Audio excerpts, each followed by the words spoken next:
Hi, so today I'm just going to show you some different techniques you can get with just 3 different brushes. There's lots of other brushes that you could buy, but I'm just going to give you just an example from these 3 brushes. So we're going to work with this round brush, which I think it's a medium size for. I'm not sure because the number's rubbed off on it. This one is a small number 2 Crawford and Black, which you can get from the Works. And this other one is a lovely synthetic flat 1-inch brush. So just for the sake of this exercise, I'm going to use the same colour. I'm going to use a lovely blue. I'm using watercolour. The principles would probably be the same, but I'm just going to use watercolour just today to keep things simple. So what I'm going to do is I'm just going to show you different things that can be done once you've got your paint loaded up. Got a nice lot of paint, so you don't need to worry about running out of paint on this exercise. So I'm getting the paint really loaded up on the brush, and I'm just going to show you some different techniques. And this is on dry sketchbook paper. So if I hold my paintbrush like a pencil, it gives me more control. I'm just going to get on with this, and you can just see what I'm doing. If you see the different angles I'm holding at, I might be holding it this way and flat, and you'll see the different techniques. So here I've got it fairly, almost not completely flat, but it's, so most of the brush is going to be hitting the page. So you can see how wide I can go with that. You get a lovely smooth line. So that was pushing the brush down quite hard, flat. Let's do another one of those. You can really get some nice effects. Now, if you hold it more upright, you can even do little tiny dots. So you can get lots of different effects from just one brush. And if I hold it very lightly, almost perpendicular, I can get a very nice thin line. Just going across like that. You can also use it flat and then kind of make block shapes like that. If I go like this, I can get some nice textures. Often when I'm doing painting with acrylics, I'm doing lots of little cross hatching, going one way then the other.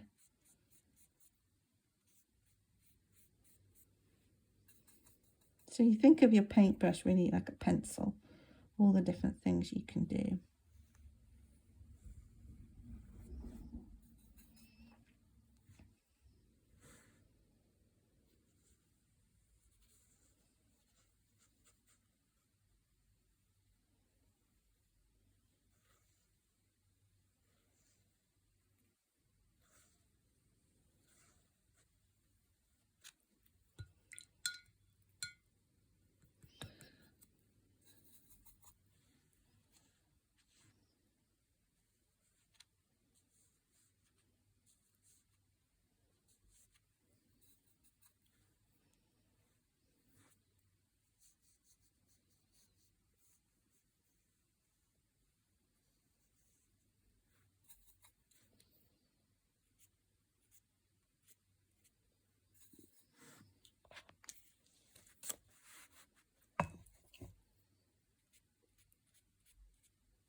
So that is your medium brush.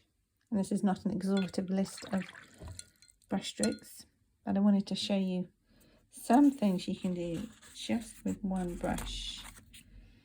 So this one we're going to use the number 2. So it's quite tiny. You see there's my finger. So with these very thin brushes, you can get lots of really nice detail. For example, you might want to do some leaves. So I'm just going to do some sort of maple leaves. You see, you get some lovely fine detail like that. If you want to do kind of vines, holding it very lightly. I'm not pushing super hard because I don't want the brush to flatten out and get thick. So the way to keep it nice and accurate if you're doing really fine detail is get enough paint on your brush, not too much, not too little, but hold it very delicately. If I push it down, you'll see I get thicker lines. So if you want thicker lines, that's great, but if you're looking for the very delicate sort of tendrils on a plant, then you hold it very gently like that. Now, because it's pointy and round, it means you can get quite a lot of paint on the brush, and you can actually use it this way, so you can make blocks of colour as well. And then I can also go like this, which is kind of interesting effect.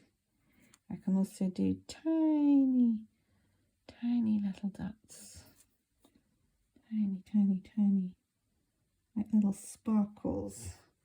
If you're doing water or snow. And you can also, with a thin brush like this, fill in something like this.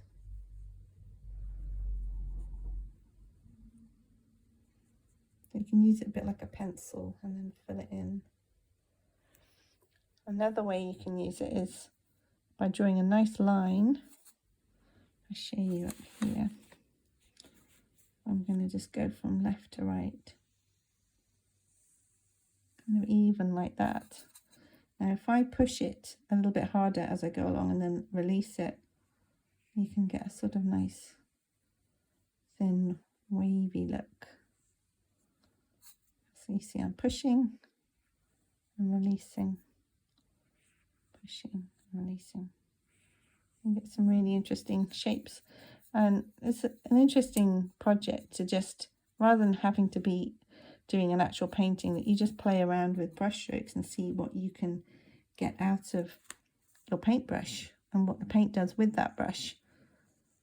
As always, there's a bit of a relationship between you, the paint and the paper and the brush, so you get used to kind of talking to it and it talks to you. But especially with watercolour, it sort of has a mind of its own, so you have to kind of go with what it's doing.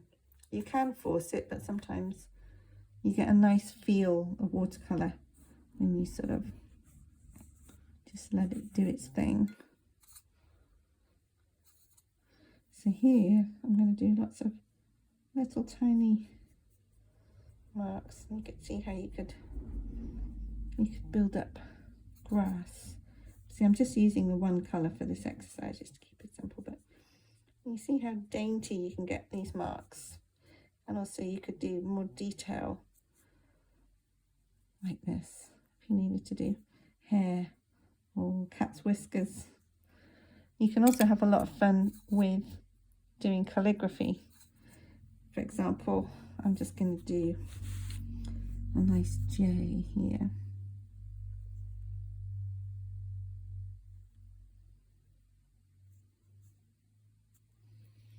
And because it's watercolour rather than acrylic, it's very smooth and easy to use.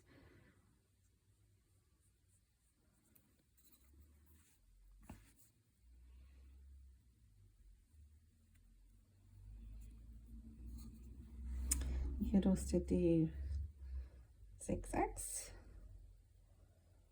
You can have very detailed control with this brush.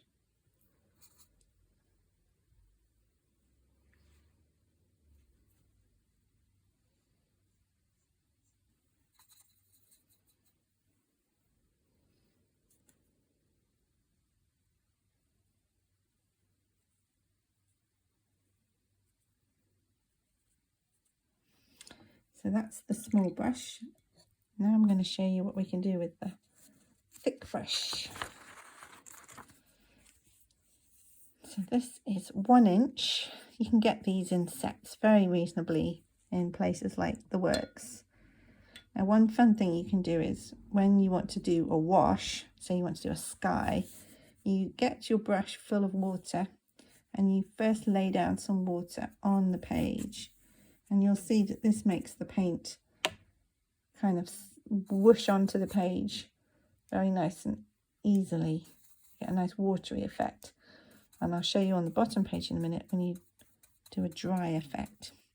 So here we are. I'm just going to put a nice, oh, put a hair in there.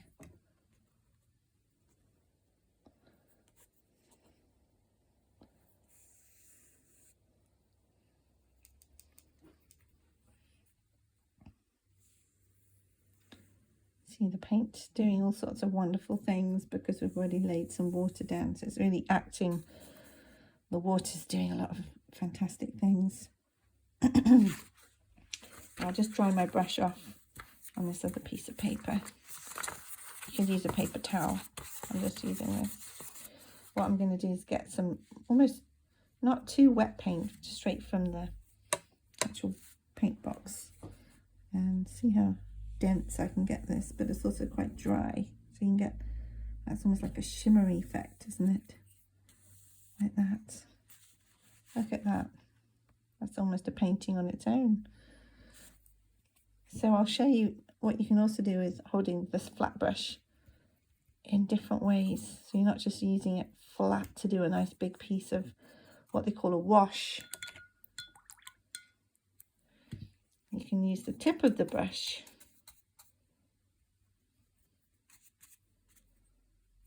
So here we have the tip of the brush, and we're just going to go like this.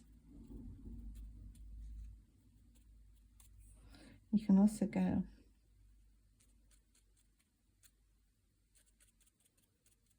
like this. You get some really lovely effects. You can also just do some big movements like this. So you've kind of got painting going all there on its own, just practicing. Now with watercolour, you're going to have to be patient and let some of this dry. If you want to add more detail into this bit, you're going to have to let it dry, because otherwise it's just going to disappear. For example, if I just put this on here, it's just going to mush in, whereas you might want to put some clouds on later. So that's a couple of things you can do just with 3 brushes. Very interesting little movements. There we go, and I'll show you some I've done before. This is one I did practicing. So you can also use the brush to do these block colours. Just kind of a block, like a brick or a post. That's just using it on the side. So we've used it flat on the top, on the side, going this way. Now look at all the different textures you can get just from one brush. So there you go. That's 3 different brushes, and within those 3 different lots of techniques. So hopefully that can help you, give you a basis for playing around with paint, incorporating into your work, just having fun and experimenting what different textures and effects you can get with your brushes.